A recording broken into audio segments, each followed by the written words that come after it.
Hello and welcome to this video.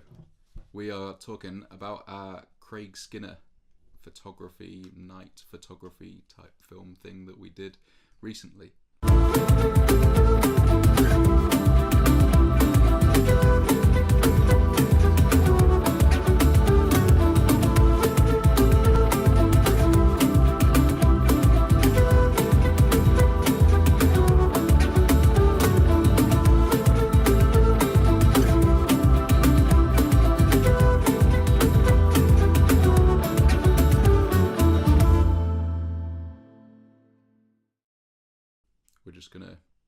We're gonna talk about some bits that are interesting about it. So we started we started this as part of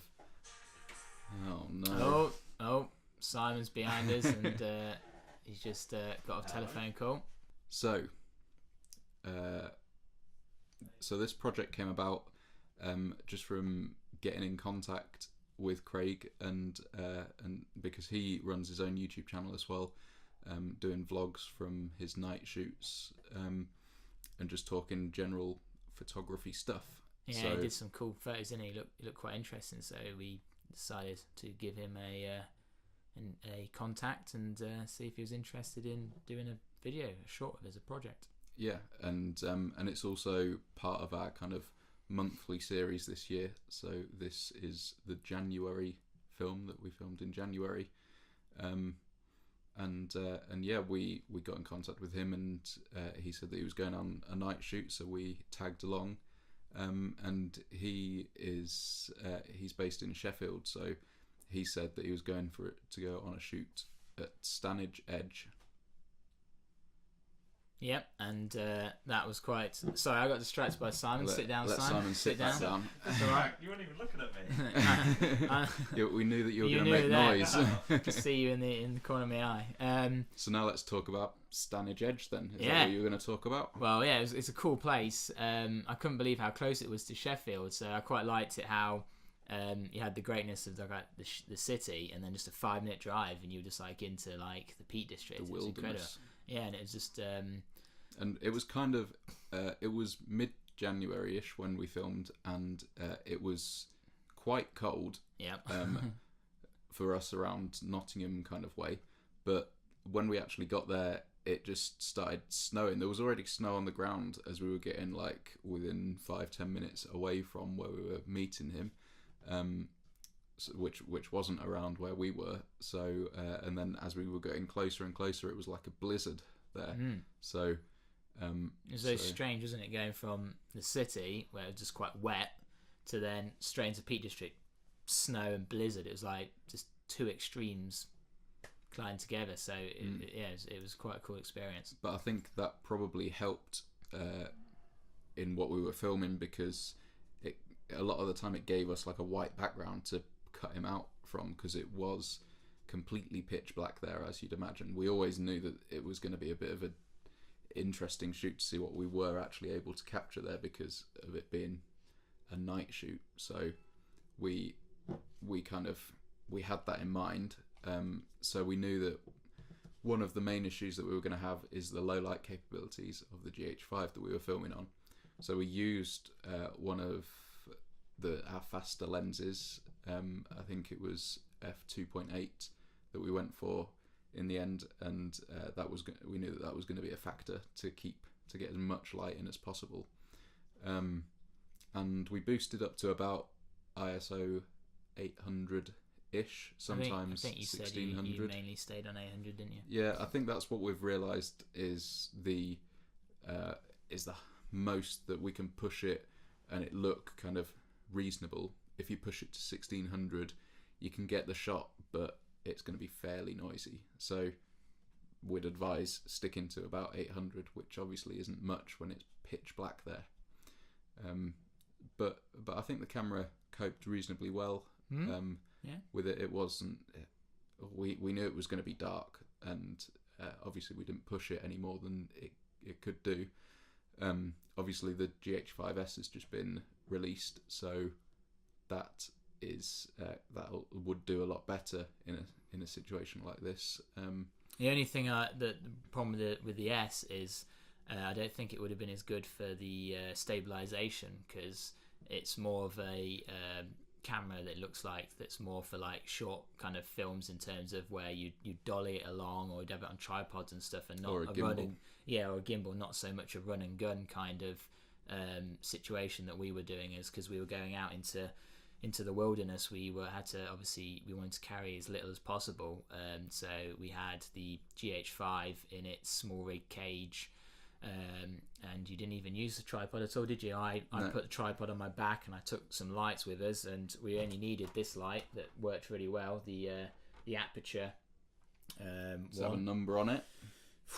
There, the AL528W, if you're interested. Boom! Oh, it's so bright. What percentage is that? That's, well, you're not going to tell on here, are you? But that's 99%. It's full brightness, but it was really good. The only downside is how big the batteries are. However, you could see this as a positive as well, because they last a very long time. Yeah, I mean, which you can need get smaller. out in the field. Yeah, you could get smaller, but we've always had these ones for it ones. because they just last ages. Yeah, they are. What would you call it? They're not the official Sony ones, but they are the Sony F970 format of batteries. Yeah, and they're big. They take a while to charge. They're heavy, but they haven't let us down. So that this was the main light, or the only light that we actually ended up using. Hooked it on a stand. Yeah, I don't know. I couldn't remember that. And yeah, just carried it around and just shone it where it needed to be. Yeah, and we didn't want the light to be in shot because it looks kind of ugly. When you switch on it, there. it's just a square block. If it doesn't really give lens flare much or anything, does it? We could have, well, because it's not a single point light like old style kind of halogen lights. We could have. It doesn't, like you said, give kind of a proper lens flare, 'cause it's like a panel of LEDs. So we could have used a Aperture have single. They're called chip on board lights, so they're just like one light source that would have probably been better, and they power with similar kind of batteries and things. So that would have been also a good thing. But with the limitations of this light, we wanted to just light him up and not have it in a shot a lot of the time. So we were just going for like rim light and stuff like that, just to cut him out from the background. And we knew that we wanted it to be quite a dark kind of setting anyway. So I quite like how it's more kind of, you're more concentrating on kind of the weird kind of shapes that are happening just from the limited light we had, and you know, I think that the film is more about kind of these quite nice, interesting shapes and angles you get, and then the guy who was photographing telling you the story of why he does it and how he feels about going out into the wilderness and taking these nighttime landscapes, which I mean, I don't know why I was so amazed, but because I've seen nighttime photography before, but just the amount of detail you get in a long, like 30-second exposure on your camera, you know, in that complete darkness is unreal. It really inspired me to want to go out there and do some myself. Like, it's crazy. Yeah, I just love like nighttime photography, whether it's like more of stars or of something. I liked how you can do the photo. You can get a torch and light and paint over the environment to give it more light, to make it look a bit more daylight, but then have all the stars, you know, they're showing, so it kind of looks really strange. It kind of looks like daytime photography, but yet with the stars showing. I quite like the look of that. It's quite cool. So I'm quite interested to go and do a bit more experiment. And it'd be cool if anyone's done any and they want to put in the comments below links to the work they've done, because you know, we love to see it all. Yeah. And there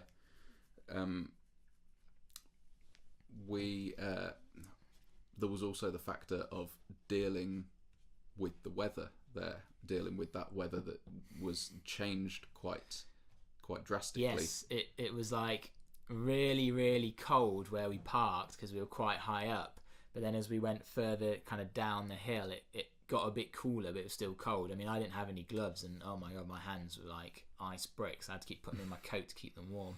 It's like you came from like the Caribbean or something, thinking it'd just be like the Caribbean here, won't it? I won't need any gloves or a hat or anything, and then but we actually came from somewhere where it was still quite cold. Like, I mean it kind of shows that it doesn't matter what the weather's like, you should always prepare for the worst as well, like, because even though it was cold, we didn't realise how cold it would be up there, and the fact it was snowing as well, it just didn't even like come into my mind that it might snow.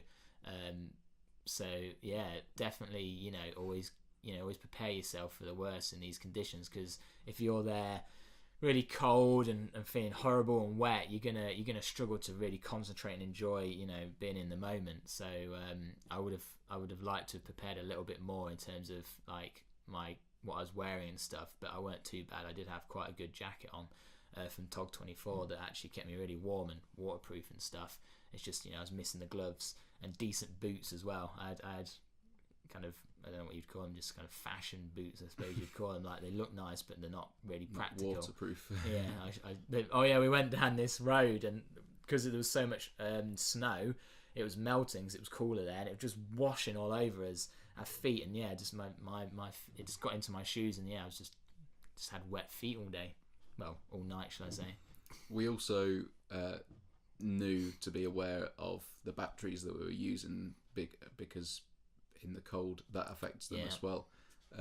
So we had 3 of these for the light fully charged.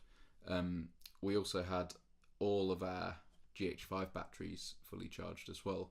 But how many is that? Like, these people won't know how many all of the batteries are. Well, I don't know how about important 5, it is. We have got 5 if that really interests you. But the point that I was going to make, it's funny you brought us onto that, because we didn't even get through one of them.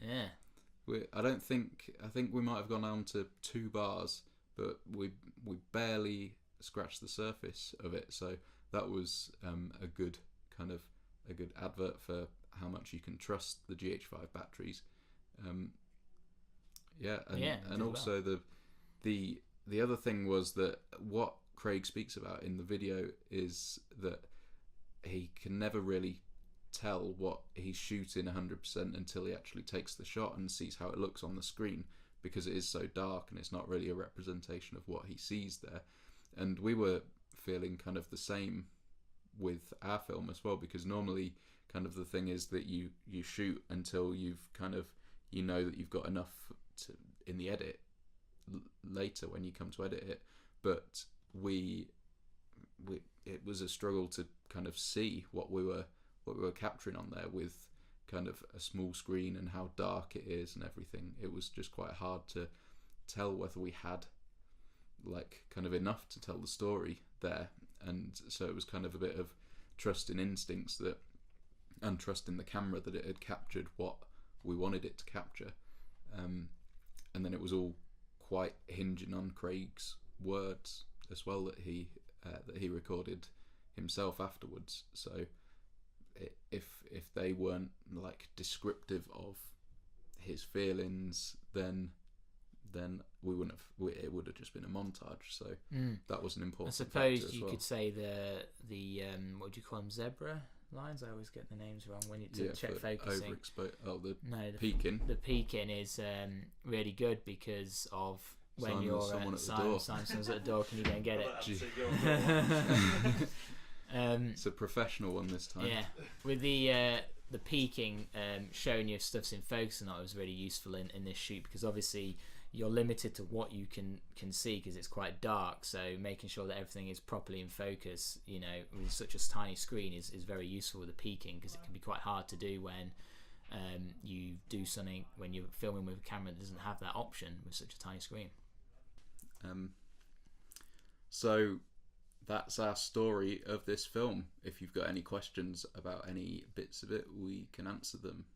Yeah, the actual film of what we've been talking about will be down in the description. The description. The link will be there, so go and check it out. Let us know what you think. But you've probably watched it before watching this, right? Yeah, maybe, hopefully. But if not, check it out and let us know what you think. And we'll talk to you another time.